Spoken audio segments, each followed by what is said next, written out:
Thank you for tuning into Homeschool Homesteaders. Today we're going to do a video about burning a tree stump. And I know if you have any lot of land or any dead trees, when you cut it down, you're left with something like this.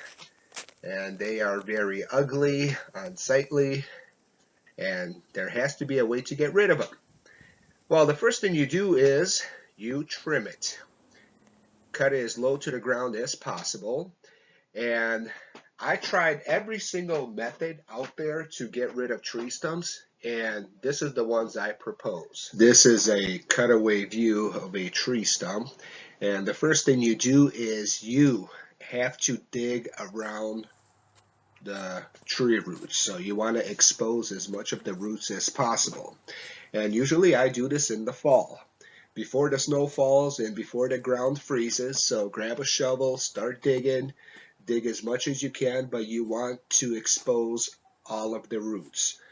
And you don't have to expose a lot, but enough so you could build a fire underneath the tree stump. And then, when winter hits, you could start burning. So just set the tree trunk with the roots on fire. After about 8, 9, 10, maybe 12 hours, you're left with a big crater in the ground.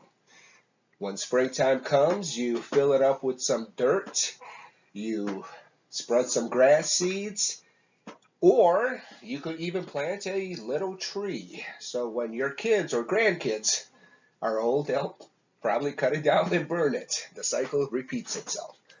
Here we have some live footage. And once again, remove the snow and set the thing on fire. Start with a small fire, then add some more twigs.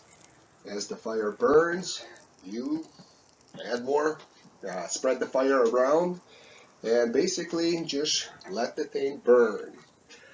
Now, like I said, I tried every single method, and I did try the method where you just knock over the tree and pull the stump out by hand.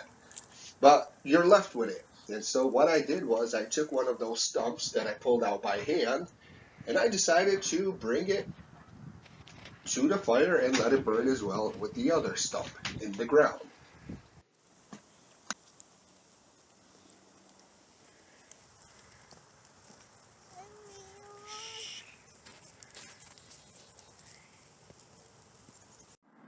One of the cons of burning tree stump is that you will need a lot of firewood.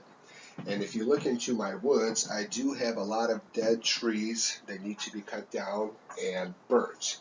Also, one of our good summer projects is that you chop wood. It's a good exercise and you stack it.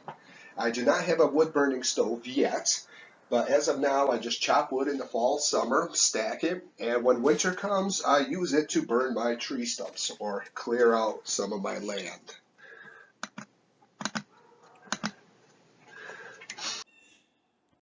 One of the nice things about burning in the winter is you do not need a burning permit.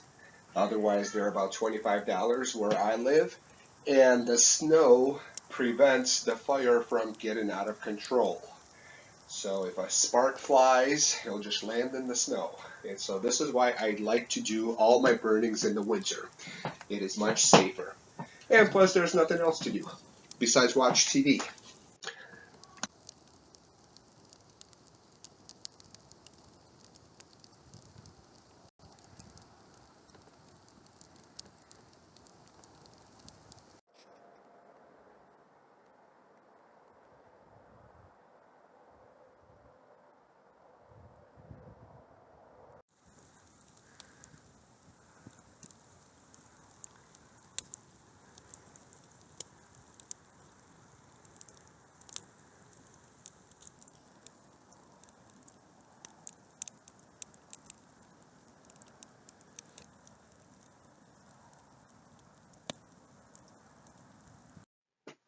About 10 to 12 hours later, I let the fire die down overnight. But this is what you're left with. Basically a big crater in the ground. Now, the fire did not burn the stump completely. A small piece is still left. I threw some snow here to kind of cool it off. But basically, you just need to, it's small enough that you could cut it. So I'm not going to make another fire. I'm just going to take like a hacksaw, not a hacksaw, take like a sawzall and just cut it down, or just cut it down by hand. Here I tried doing it with an axe. It did not work.